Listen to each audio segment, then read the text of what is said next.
Bonsoir à toutes et à tous et bienvenue dans les Jeudis de la formation. Nous répondrons à toutes vos questions dans la deuxième partie de cette émission. L'œil rouge non traumatique est un motif de consultation fréquent en médecine de ville. Alors que les délais pour avoir un rendez-vous chez l'ophtalmo sont parfois mirobolants, le médecin généraliste se doit de connaître les notions de base pour pouvoir différencier le bénin de l'urgence. Et c'est ce que nous allons tenter de vous apprendre ce soir.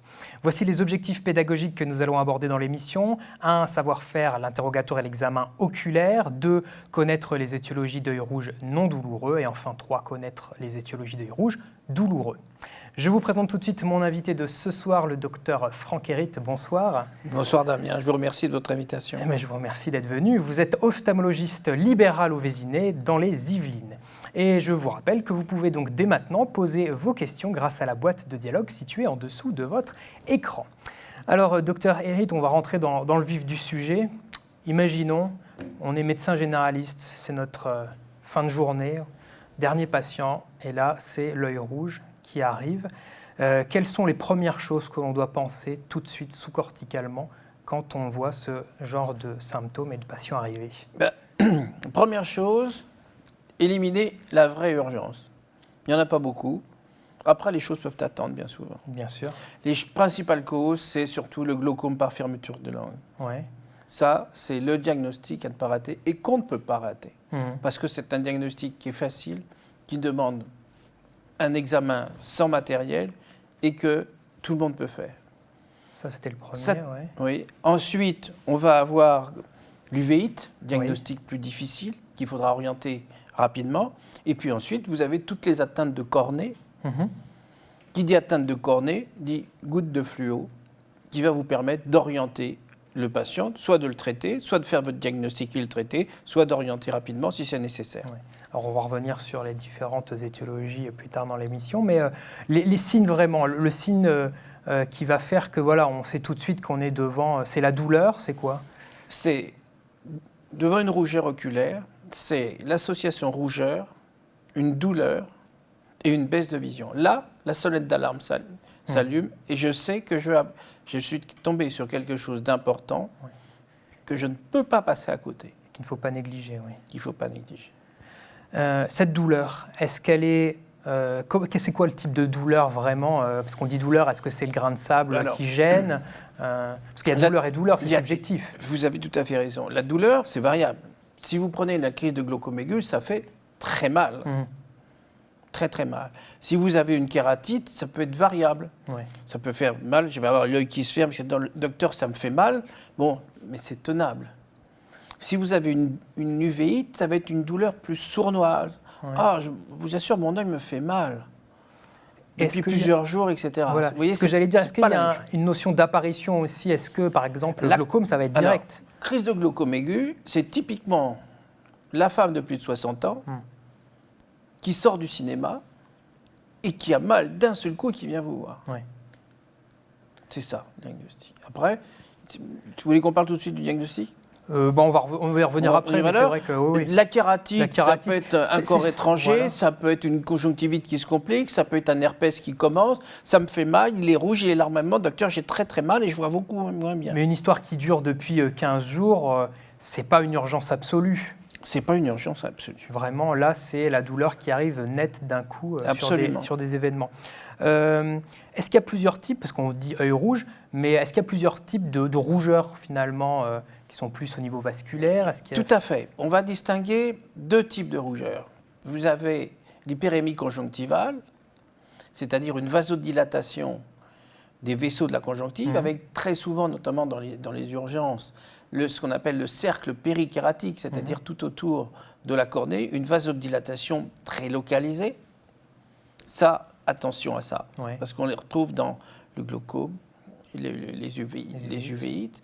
Et puis vous avez ce qu'on voit, où on vient nous voir souvent en urgence, parce que ce qui fait très peur, c'est l'hémorragie sous-conjonctivale. Mais là, le diagnostic, à voir comme ça, on le fait tout de suite. Comment on fait, parce que c'est vraiment une émission pratique qu'on veut faire aujourd'hui, un examen au cabinet de ville, alors que finalement on n'a pas on n'a pas tout le matériel qu'a un ophtalmo dans son cabinet? Comment on fait bien un examen oculaire? Comment on s'y prend? vous dirais la première chose est regarder. Oui. Vous allez faire le diagnostic d'une hémorragie sous-conjonctivale et d'une hypérémie conjonctivale. Ouais. Déjà, ça va vous orienter les diagnostics. Une fois que vous avez regardé, vous allez voir s'il y a des sécrétions. Est-ce qu'elles sont claires? Est-ce qu'elles sont purulentes? Vous allez toucher devant l'oreille à la recherche d'un ganglion prétringien. Qui serait le signe de? Kératoconjonctivite adénovirus. Tout de suite, c'est sous-cortical. Ah, tout de suite, vous faites ça, on n'a pas besoin de lampe à fente. Vous regardez quelqu'un qui vient vous voir avec un œil rouge larmoyant, docteur, regardez, je suis là depuis 48 heures, ça larmoie, ça me fait mal. Et qui a la grosseur. Je touche et je fais le diagnostic. Brillant docteur. Facile à faire. Et là, il revient tout de Une fois suite. qu'on le connaît, extraordinaire. Ouais. Et puis, vous avez la grande crise de glaucome aigu, vous allez toucher un œil, il est dur comme une bille de billard, Ouais. comme une boule de billard, une pupille en semi-midriage, le diagnostic est fait. On donne, si on en a, du Diamox, et aux urgences, on téléphone aux urgences disant « j'ai un glaucome par fermeture de langue », c'est l'urgence immédiate. Est-ce qu'il ne faut pas un minimum de matériel? Pour ça, pour Rien que du le tout. glaucome fermeture Non, de langue. pour l'examen après, de l'œil. si, alors après, Un bon, minimum, une petite trousse, quelque chose, un essentiel à avoir. déjà avec ça, vous avez Ouais. éliminé ou fait certains diagnostics. Ensuite, quand vous allez avoir une kératite, c'est-à-dire une atteinte de la cornée, l'atteinte de la cornée, c'est pas facile à voir spontanément. Un instrument facile, un stylo qui est éclairant, vous mettez, ça se trouve avec un petit verre bleu qui va vous donner une lumière bleue, une goutte de fluo sur la cornée, et vous allez déjà voir, est-ce qu'il y a une atteinte de cornée ou pas? Ouais. 2, vous allez pouvoir faire, dans certains cas, un corps étranger. On va le voir. Ça peut être une feuille un gamin qui a donné un coup d'ongle à son père. C'est une chose qu'on voit souvent. Un bouquin. J'ai tourné ma page dans l'avion, docteur, regardez, ça m'a fait mal. Ouais. Je mets une goutte de fluo. Ah oui, vous avez une érosion de cornée. Ça peut être un diagnostic beaucoup plus important. C'est le diagnostic de l'herpès. L'herpès, bien connu, diagnostic à la fluo, avec un aspect en feuille de fougère au bord relevé. Et ça, on le voit à l'œil nu. Mais c'est plus facile quand on a une lumière bleue et qu'il y a un système grossissant. Avec une loupe, mais rien que mettant une goutte et une lumière bleue, vous avez dit, vous avez une atteinte de cornée ou vous n'avez pas d'atteinte de cornée. Chose simple. Et pourquoi une lumière bleue? Parce qu'on éclaire avec l'orange, ce qui donne un... Si vous voulez, la fluo va se mettre dans la plaie ou dans l'érosion. C'est orange. Quand vous l'éclairez en bleu, ça donne un aspect vert. C'est-à-dire sur la cornée qui est lisse, la fluo va s'en aller, va rester dans les creux et les bosses, et ça vous donne un aspect vert. Et c'est peut-être une question bête, mais Non, les gens vont se dire « Ouais, mais bon, la fluo, je vais l'utiliser une fois tous les ans. Est-ce que ça se conserve ?» Bien sûr. Oui, il n'y a pas de problème, on ne va pas devoir en racheter. Ce sont des unidoses, vous en achetez, vous demandez à votre copain ophtalmo plutôt, vous n'allez pas en acheter. Demandez à votre copain ophtalmo qui vous donne une petite, il y en a, ça se vend par 5 unidoses, il sera ravi de vous les donner. Donc on oublie, on ne demande pas au médecin d'avoir une lampe à fente. Non, parce que vous faites déjà un dépistage très important, c'est plus une urgence. Après, vous appelez, suivant que si vous avez des doutes, si vous avez un doute d'uvéite, vous allez appeler l'ophtalmo. Vous allez lui dire, écoute, j'ai un doute, est-ce que c'est une uvéite, c'est un œil rouge, il ne voit pas bien, il a mal, j'arrive pas, on va le prendre tout de suite. Oui. Au niveau, pareil, vous me disiez les écoulements, on se dit, est-ce qu'il faut prélever? On ne prélève pas systématiquement. Non. Quand c'est une conjonctivite bactérienne, on ne prélève pas. On va prélever, dans certains cas, lorsque, par exemple, on va chercher des chlamydia, quand on va avoir une uvéite avec des atteintes urogénitales, on va prélever quand vous avez un abcès de cornée. Là, on se dit, attention. On va prélever lorsque, chez un porteur de lentilles de contact, vous allez chercher certaines pathologies, certains germes particuliers qui sont sournois, qui donnent des rougeurs. L'acanthamoeba keratitis, c'est son nom. Ça donne une rougeur, c'est pas net, ça traîne, on l'a mis sous 15 jours sur antibiotiques, ça persiste. C'est très important, les lentilles, vous me disiez. Oui, parce que on voit beaucoup de rouge sous lentilles. La fréquence est faite par rapport au nombre de porteurs, mais comme ils sont souvent indisciplinés, qui dorment avec, les lentilles de 15 jours, on les fait durer 1 mois et demi, les lentilles d'un mois ou d'une journée, on les met, on les trempe, on les remet, il y a des complications qui peuvent être totalement évitées qu'on ne voit pas. Mais dans ce cas-là, il faut se méfier encore plus parce qu'on sait que l'atteinte amibienne est plus fréquente chez le porteur de lentilles que chez un autre. Et l'atteinte amibienne, ça peut être la perte d'un œil. Et donc là, on envoie tout au labo. Le flacon. En général, on va traiter, parce qu'on va se dire, oh, c'est une conjonctivite. Mais quand on voit que ça persiste, on va récupérer effectivement l'étui, la lentille, et des prélèvements vont être faits. Et s'il n'y a pas de lentilles, et s'il faut quand même prélever au niveau de l'œil, c'est quoi? On va prélèvement avec un écouvillon, un écouvillon au niveau de l'ulcère. Oui. Il y en a aussi qui disent qu'il faut aspirer avec une seringue. Non, c'est trop compliqué non, les au niveau ponctions de de chambre l'œil. antérieure, ça c'est dans certains cas, dans certaines uvéites, lorsqu'on a du mal à faire des diagnostics. Très bien, on va passer tout de suite à la deuxième partie de l'émission, les étiologies d'œil rouge non douloureux, et on va l'introduire par la question du jour qui vous est posée avant l'émission dans la newsletter de Fréquence M. C'était la suivante: quelle est la cause la plus fréquente de conjonctivite? Vous aviez 3 propositions de réponse: l'infection virale, l'infection bactérienne ou l'allergie. Et voici ce que vous nous avez répondu. Infection virale, ils sont 53% à penser qu'elle est la plus fréquente. Allergie, 40%, et infection bactérienne, 7%. C'est quoi la bonne réponse s'il y en a une? Dans mon expérience, on voit beaucoup plus de conjonctivite bactérienne. Quand même? Oui. Ouais. Oui. Depuis peu, je dirais depuis décembre, les allergies sont devenues plus fréquentes. Augmenter en fréquence et égalisent les conjonctivites bactériennes. Ouais. Mais c'est très variable. Quant aux conjonctivites à adénovirus, c'est par période. Donc, il peut y avoir des épidémies où on ne sait plus où les mettre, tellement il y en a. Là, moi, j'en ai pas vu beaucoup. J'en ai vu depuis Noël, j'ai dû avoir une dizaine. Donc là, ça voudrait dire qu'il y a beaucoup de médecins qui se disent devant une conjonctivite, c'est viral, donc je ne vais pas forcément donner de collyre antibiotique, et donc ça va empirer? Non. On ne donne pas de conjonctivite virale. Lorsque vous avez des sécrétions qui sont claires, ça n'a aucun intérêt. Oui. Mais la conjonctivite virale, déjà, se bilatéralise dans 80% des cas, et au bout de 3 jours, c'est surinfecté. Donc, de toute façon, dès que ça va se suraffecter, le patient va consulter en disant « Regardez, je ne peux pas rester comme ça, donc vous allez introduire un antibiotique. » Mais il n'y a pas de raison d'être au début. Ouais. Donc bactérien, on a dit sécrétions qui sont quand même purulentes. Oui. Virale, c'est plutôt clair. La conjonctivite adénovirus, c'est quelqu'un qui vient vous voir en urgence avec un œil fermé, avec un œdème des paupières et larmoyant, rouge. Vous allez chercher le ganglion prétringien, vous allez faire le diagnostic. La chose la plus importante, c'est d'éviter la contamination. C'est extrêmement contagieux. Le problème, c'est qu'il y a une période d'incubation d'1 semaine et qu'on appelle ça, nous, la conjonctivite des poignées de porte. C'est vous dire si c'est contagieux. Et ça peut durer 3 semaines. Et dans les virus, on a également l'herpès. Et vous avez l'herpès. Qui, là, on l'a rappelé tout à l'heure, c'est la goutte de fluo. C'est la goutte de fluo, et là, c'est le traitement en urgence. En urgence. Il faut quand même passer à l'interrogatoire. Généralement, les gens qui ont un herpès ont déjà eu, une conjonctivite herpétique, ont déjà eu, par exemple, souvent, un bouton de fièvre. Ils le savent.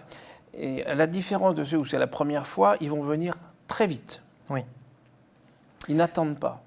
Voire, ils vont même commencer leur traitement en venant nous voir en disant « Écoutez, j'ai eu l'œil qui était rouge, j'ai commencé à mettre mon Zovirax. » etc. Et ça peut masquer le diagnostic ou pas? Non, parce qu'ils ne se trompent pas en général. Ils ne se trompent pas, oui, bien sûr. Et au pire, s'il n'y a rien, tant mieux. Si c'était pas ça, c'est pas grave. Et au niveau allergique, donc...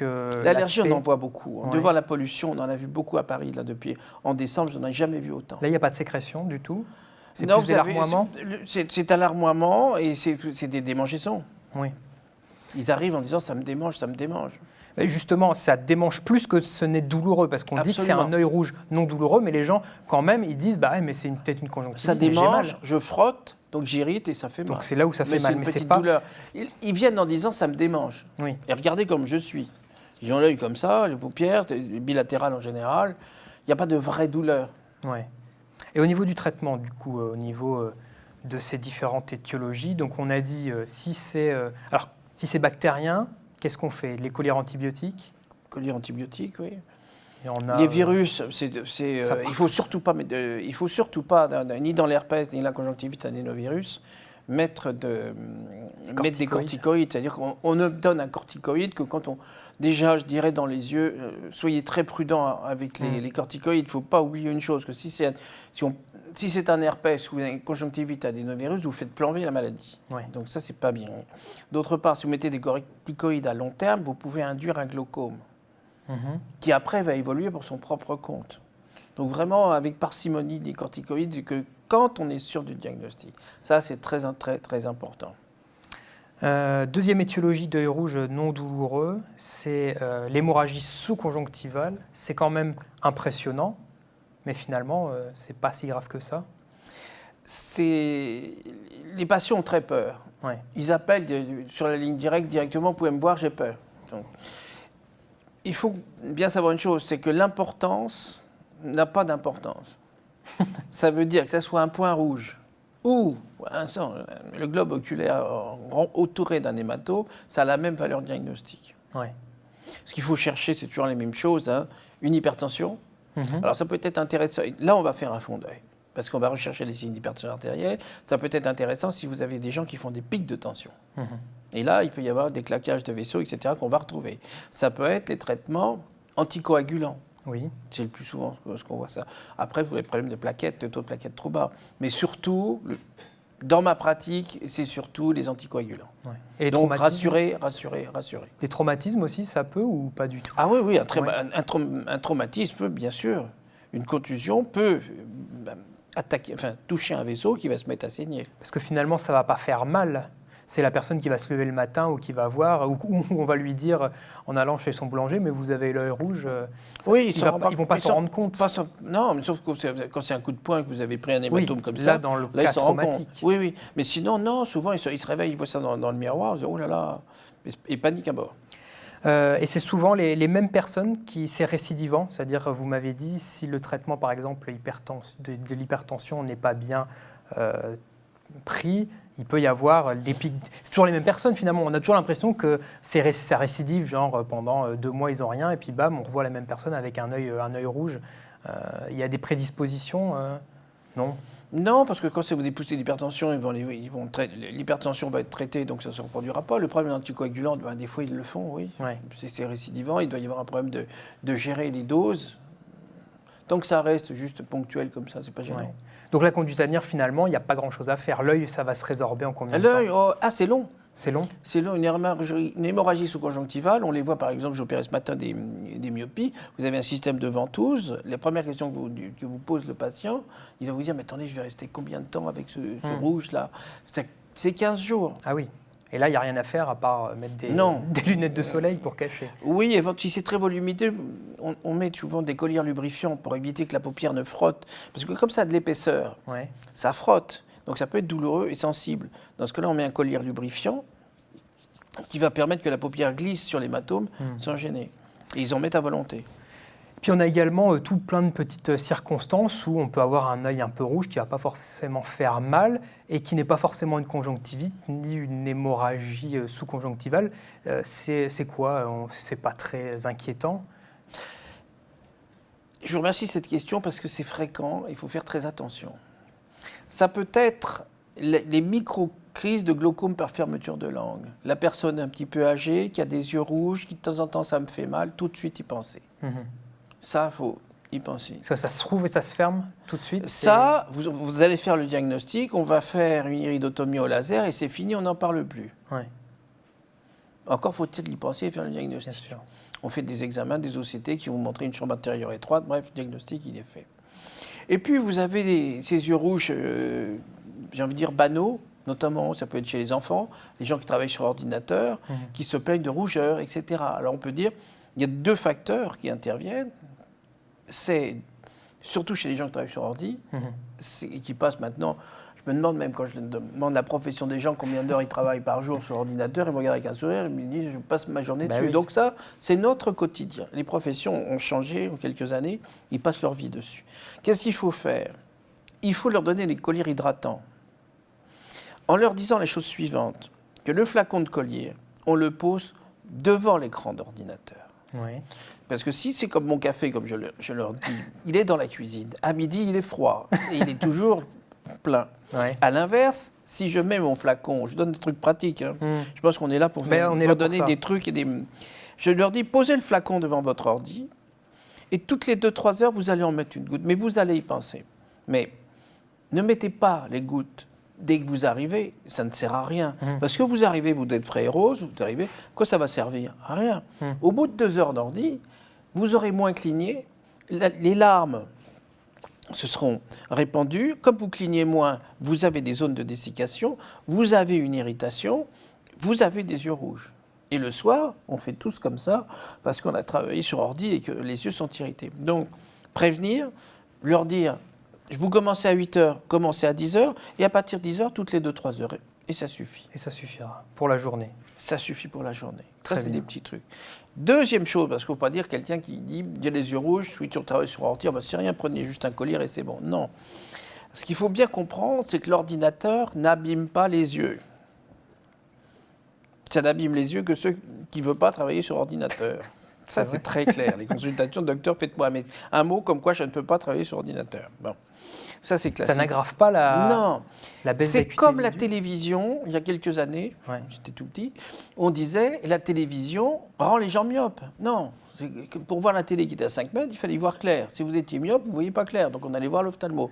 Là, c'est un petit peu pareil. Par exemple, un enfant qui est sur son livre ou qui est maintenant malheureusement sur sa tablette, on dit il va s'abîmer les yeux. Il y a quand même des myopies qui vont se, entre guillemets, révéler, non? Ça aggrave pas. Ça va, si vous voulez, ça va donner des symptômes. Ça va révéler des symptômes. Ça va révéler une insuffisance de convergence. Ça va révéler un astigmatisme non corrigé.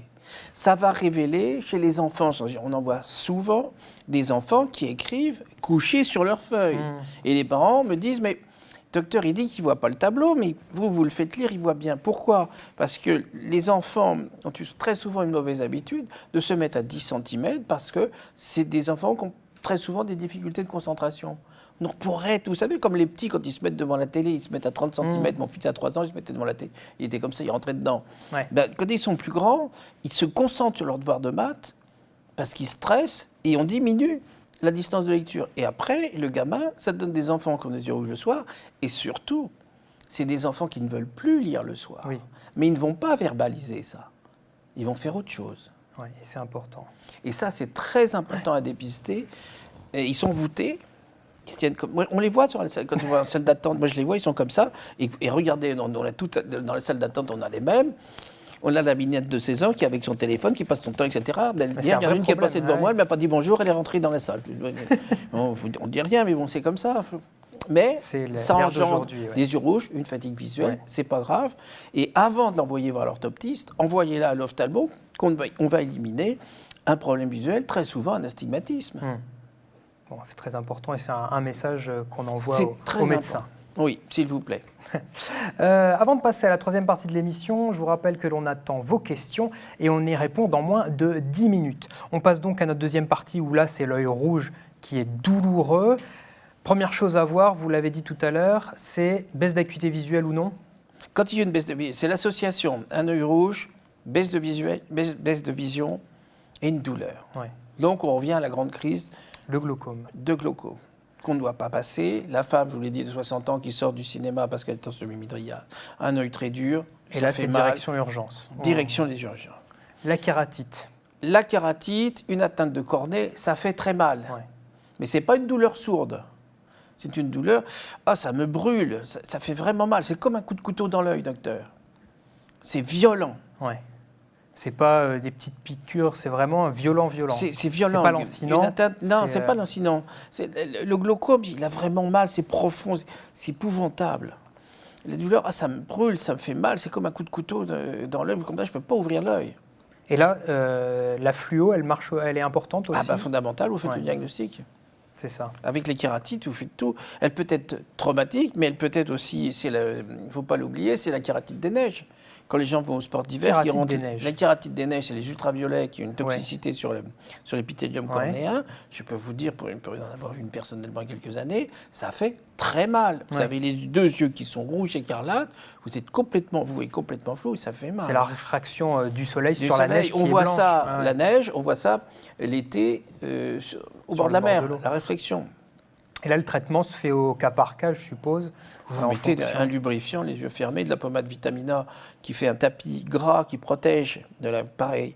La pommade Vitamina, il faut toujours l'utiliser quand vous avez besoin de protéger la cornée de la paupière pour éviter qu'elle ne frotte et l'irrite. Quand vous avez un œil très rouge, très irrité, une atteinte de l'épithélium, vous mettez des gouttes dans la journée, mais la nuit, c'est intéressant de mettre de la Vitamina parce que ça brouille la vision, mais ça fait un tapis gras. Donc derrière, les cellules épithéliales vont se multiplier, vous allez reconstituer votre poule épithéliale et donc recouvrir les terminaisons nerveuses. Je vous le rappelle, la cornée, c'est 40 fois plus innervé que la pulpe d'une dent. C'est très douloureux. Et il n'y a pas d'écoulement là dans la kératite, c'est ce qu'on peut un peu différencier de la conjonctivite. Quand c'est pas affecté, c'est l'alarmoiement parce que j'ai mal.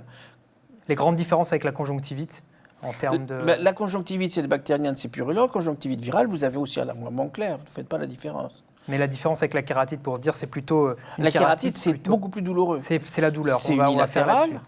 Plus souvent, sur la kératite des neiges, qui touche les deux. Mais par rapport à une conjonctivite virale qui touche plus souvent un œil, etc., la kératite est beaucoup plus douloureuse comme ça. Alors, vous me disiez également, le diagnostic le plus sournois, c'est l'uvéite.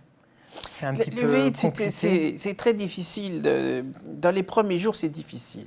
Parce que c'est un œil rouge, avec, j'insiste en bien, le cercle périkératique autour de la cornée. J'ai mal, oui, ça fait mal. Moi, non, j'ai mal quand même. Hein. Mais vous voyez, c'est pas le même discours. C'est pas, ah, qu'est-ce que ça fait mal. Non, non, c'est mal, puis je vois, vraiment, j'ai ma baisse de vision. Hein. Vous regardez, sans matériel, c'est impossible. Là, pour le coup, il faut là, il faut se méfier, il faut se dire, j'ai pas de sécrétion, il n'y a pas de ganglion. Je touche l'œil, c'est pas dur. Depuis quand vous avez une baisse de vision? Ça fait plusieurs jours. C'est pas de sécrétion du tout, non, non. Il faut s'en méfier. Ouais. Là, c'est direction urgence. l'ophtalmo. Et après, ou vous appelez l'ophtalmo, vous allez aux urgences. Pas de risque. Et le traitement qui sera fait là-bas, c'est quoi? Ça sera alors l'inconvénient, on peut le voir, mais c'est pas au début. Ça donne ce qu'on appelle des iristomates, c'est-à-dire il y a une très grosse réaction inflammatoire, une grosse cellule inflammatoire dans la chambre antérieure, c'est-à-dire en avant du cristallin, en arrière de la cornée, et vous allez avoir des adhérences entre l'iris et le cristallin, ce qui donne des aspects de tomate, qui va fixer l'épithélium de l'iris, va se coller à la face antérieure du cristallin. Et là, ça peut être définitif. Donc, il faut agir vite. Donc, on donne des dilatateurs, des midriatiques la journée et la nuit, et puis une très forte dose de collyre, dans un premier temps, corticoïde. Ça me fait penser à une question que j'ai oublié de vous poser dans la première partie de l'émission. Est-ce qu'il y a un intérêt à la dilatation? Là, vous avez tout intérêt. Parce que si vous dilatez, c'est là, si vous avez une pupille en myosis, vous n'allez pas les voir, les adhérences. Si vous dilatez, que vous apercevez que la pupille est totalement irrégulière et non plus circulaire, le diagnostic, vous savez. Là, on le fait pour coup. On a également le rouge non douloureux, où il ne va pas y avoir de baisse d'acuité visuelle. C'est fréquent, on dit que c'est la sclérite, les la sclérite et l'épisclérite, non, c'est pas fréquent, j'ai envie de dire c'est anecdotique. Parce que vous allez mettre une goutte de néocinéphrine, vous allez vous apercevoir qu'il va y avoir une vasoconstriction et que ça va disparaître, vous aurez fait un beau diagnostic. Mais c'est douloureux. En général, on donne des corticoïdes pendant 2-3 jours, sauf si ça devient beaucoup plus gênant, beaucoup plus grave. Dans ce cas-là, on va rentrer dans tous ces bilans de maladies compliquées comme les uvéites, avec les HLA, les prélèvements, etc., radio de poumon, à la recherche de maladies de système. Et là, les étiologies... Sarcoïdose, uvéite, sarcoïdose, B7, voilà. Et là, pour le coup, ça, c'est le diagnostic, la recherche étiologique qui sera faite a posteriori de l'uvéite, là. Oui. Là, vous mettez votre goutte de néocinéphrine, ça disparaît, vous pouvez dire au patient, écoutez, bon, c'est pas grave, vous avez une épisclérite, sachez que ça reviendra, je vais vous donner pendant 2 jours des corticoïdes en collyre, ça va disparaître, mais sachez que ça reviendra. Et si ça devient trop gênant, je vous conseille, etc. Et c'est quoi les étiologies? Pourquoi ça arrive, ça rentre dans toutes les maladies de système, c'est des maladies de système ankylosante, maladie de B7, choses comme ça. Très bien. Ou infection leuco-régionale. Eh bien, on va passer tout de suite à vos questions.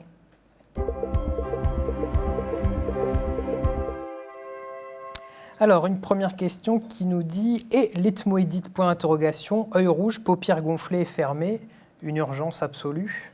Ah oui, c'est une urgence absolue. L'ethmoïdite, il faut se méfier. Exactement. Ça, c'est directement à l'hôpital. Directement, on ne passe pas par la case... Non. Ophtalmo, c'est directement à l'hôpital. Est-ce qu'une conjonctivite peut se compliquer en un abcès de l'œil? Est-ce que ça existe déjà, les abcès de l'œil? Les abcès de l'œil, ça existe. Ça peut arriver, par exemple, après un traumatisme. On peut avoir des abcès de cornée sous lentille. C'est de plus en plus rare, mais on en voit de temps en temps. Je vous disais tout à l'heure, c'est des gens qui ne respectent pas les règles des lentilles. Les complications de lentilles sont devenues rares, mais ceux qui font des abcès de cornée, ce sont des gens qui n'ont pas de lunettes, qui portent leurs lentilles pratiquement jour et nuit, qui ne les entretiennent pas et qui les font durer éternellement. Et un jour ou l'autre, malheureusement, il y a des abcès. Justement, on a une question sur les lentilles, mais qui va un peu rappeler ce qu'on a déjà dit. Quelle est la bonne manière pour expliquer aux patients comment nettoyer ces lentilles de contact? Mais ça va dépendre si c'est des lentilles rigides ou des lentilles souples. Mais si on va faire les deux cas. Si, par exemple, ce sont les lentilles rigides. Si c'est des lentilles rigides, vous avez des lentilles rigides, par exemple, avec lesquelles vous pouvez dormir déjà. Ouais. Donc là, bien souvent, l'entretien, ça consiste à enlever les lentilles, mettons le samedi soir, vous les faites tremper dans un produit décontaminant et vous faites une déprotéinisation pendant une demi-heure. Ouais. Et le lundi matin, il va remettre ces lentilles. On peut les garder une semaine. On peut les garder une semaine. Certains matériaux, je dis bien, dans certains cas. Sinon, on les met le matin, on les retire le soir, on trempe dans un produit décontaminant. Un étui à lentilles, j'insiste bien là-dessus, est vide et sec la journée. C'est-à-dire les gamins qui emmènent à l'école l'étui avec le produit, surtout pas. Pourquoi ? Parce qu'un produit d'entretien, c'est comme un antibiotique. Ça ne va pas marcher sur tous les germes. Ouais. Donc, ce qu'il faut faire le matin, il a mis ses lentilles, il vide l'étui, on ne le pale pas au robinet, on le laisse sécher, la tête en bas dedans. Le fait de dessécher va tuer beaucoup de germes. Que si vous le laissez continuer, vous ensemencez. Oui, parce qu'on a souvent cette image où on repose dans cette espèce de liquide qui a un peu stagné toute la journée et qui favorise la production. Il y a eu, je vais vous raconter une anecdote rapidement. Il y a eu un produit d'entretien. On a le temps. On a le temps ? Bon, c'est bon. Un produit d'entretien, il y a une dizaine d'années, qui avait été retiré de tout le monde entier parce qu'il y a une vingtaine de personnes avaient perdu un œil. C'était en Asie et à l'ouest des États-Unis. La Food and Drug Administration va dans le laboratoire, fait des prélèvements sur le produit. Rien. Rien. Ils ne comprennent pas. Et c'était quoi alors ? Et après, ils ont dit, écoutez, ce germe, c'était, je ne sais plus quel était le nom du germe, ils deviennent le spécialiste du germe, et il dit, il faut interroger les patients. Et en fait, ils se sont aperçus qu'ils avaient malheureusement un point commun, parce que le germe n'était pas résistant au produit. Mais les patients ouvraient leur étui pour faire des économies, ne le vidaient pas, mais en rajoutaient un petit peu en fin de semaine. Ce qui fait que la concentration de produits actifs avait diminué, et le germe s'est multiplié, est devenu multiplié, et dès qu'il y a eu une érosion de cornée, ça fait des catastrophes. Ouais. Donc bien attention, les lentilles, ça c'est vraiment c'était un aspergillus. Important. Donc on nous reparle de la multiplication des écrans qui favorisent l'apparition d'œils rouges, et on nous dit aussi, certaines publicités, que des lunettes violettes, ça pourrait aider. Est-ce que c'est n'importe quoi ou des lunettes avec des verres violets ? C'est pas des verres violets, c'est des verres protecteurs qui sont légèrement bleus, qui diminuent le contraste. C'est cosmétique. C'est confortable, on va dire. Ça diminue le contraste. Mais les écrans, les écrans sont tous maintenant perfectionnés. On n'a plus besoin de mettre un cache devant l'écran. Oui, les écrans, non, il n'y a pas de problème. Ouais. Et donc le petit flacon de collier lubrifiant juste à côté. Le collier lubrifiant et des pauses, je dirais, de 5 minutes toutes les 2 heures où on se lève, on repose sa convergence, magnifique. Quelles sont les principales affections des paupières et peuvent-elles donner un œil rouge ? Alors là, les paupières, on n'en a pas parlé, mais c'est un examen important aussi. Alors, l'examen des paupières, oui, ça peut donner des yeux rouges. Ce qui donne le plus souvent des yeux rouges, c'est pas tellement l'orgelet. L'orgelet, c'est très rare, en fait. L'orgelet, c'est l'abcès, c'est le furoncle c'est un abcès à la racine du cil. Bon, ça, c'est collier antibiotique, un corticoïde. En quelques jours, c'est fini. Le chalazion, c'est beaucoup plus fréquent. Le chalazion, c'est un kyste dans l'épaisseur de la paupière, donc à distance du bord ciliaire, où l'orifice de la glande se bouche, parce que ça donne des sécrétions jaunes, qui normalement c'est de la graisse liquide, qui permet à la paupière de glisser sur la cornée, et pour une raison X, on n'a pas les causes, se bouche. Dans ce cas-là, la glande continue à sécréter, ce qui donne un volumineux bouton dans l'épaisseur de la paupière. Et là, ça peut frotter. Oui. Et donc, irriter l'œil et donner un œil rouge, pour peu qu'il soit un peu proche du bord ciliaire, les gens sont gênés, etc., etc. Ce qu'il faut faire, je vais vous donner une chose pratique, qui est tout aussi efficace, voire plus efficace que tous les traitements. Ouais. C'est un peu le remède de grand-mère. C'est de s'asseoir devant son lavabo le soir, de prendre un gant de toilette, de l'eau chaude et de l'appliquer. Et je dis aux gens, vous comptez jusqu'à 7. 7. Oui. Après, vous prenez de l'eau chaude et vous recommencez. Dans quel but? De chauffer la paupière, d'évacuer le produit. Alors je leur dis, pour s'en rappeler, je vous donne un autre truc. Vous comptez jusqu'à 7, vous faites ça pendant 2 minutes et vous faites ça 7 jours. 5 jours. 7. Toute la semaine. Et ensuite, vous mettez une pommade corticoïde antibiotique dans l'œil, vous tirez la paupière, vous mettez un demi-centimètre. Et c'est tout. Mais la pommade, sans le gant de toilette, sans la chaleur, je peux vous dire, parce que je les vois en deuxième avis au cabinet, ça ne marche pas. La seule chose qui marche, c'est la chaleur. Et rappelez-vous bien, 2 minutes, 7 jours. C'est noté. Même avec des collyres antibiotiques, une de mes patientes a toujours l'œil collé depuis une quinzaine de jours. Existe-t-il des surinfections possibles ou des résistances au traitement? Un cas comme ça, moi je me dirais il y a quelque chose qui frotte. Ouais. Il faut retourner la paupière supérieure, voir s'il n'y a pas quelque chose. Ça peut être un cil. Qui reste coincé. Un cil qui pousse à l'envers, qui frotte sur la cornée. Vous pouvez mettre tous les antibiotiques. Ça va aller mieux. Vous arrêtez, ça recommence. Cherchez une cause mécanique. Mais ça n'existe pas les résistances des bactéries au traitement Franchement, non. Vous avez ça dans les abcès. Dans ce cas-là, on fait fabriquer, c'est ça dans le milieu hospitalier, des antibiotiques particuliers. Mais en ville, non. Comment fonctionnent les kératites zoostériennes? Les zonas, on a parlé des kératites herpétiques. On n'en voit pas beaucoup. Non. On voit des vésicules qui peuvent frotter, effectivement, provoquer une atteinte de la cornée. Mais c'est rare. Mais c'est rare. Non, ça donne plutôt des vésicules au niveau de la conjonctive et au niveau des paupières, qui peuvent frotter par action mécanique. Attention à l'automédication. Le pharmacien a donné une pommade antibiotique sans ordonnance à une de mes patientes pour un œil légèrement rouge, pour lequel elle n'est pas venue consulter alors que c'était sûrement viral. Est-ce que ça arrive souvent des gens qui arrivent avec déjà une histoire de traitement C'est le problème. Ouais. C'est le problème parce que des fois c'est difficile.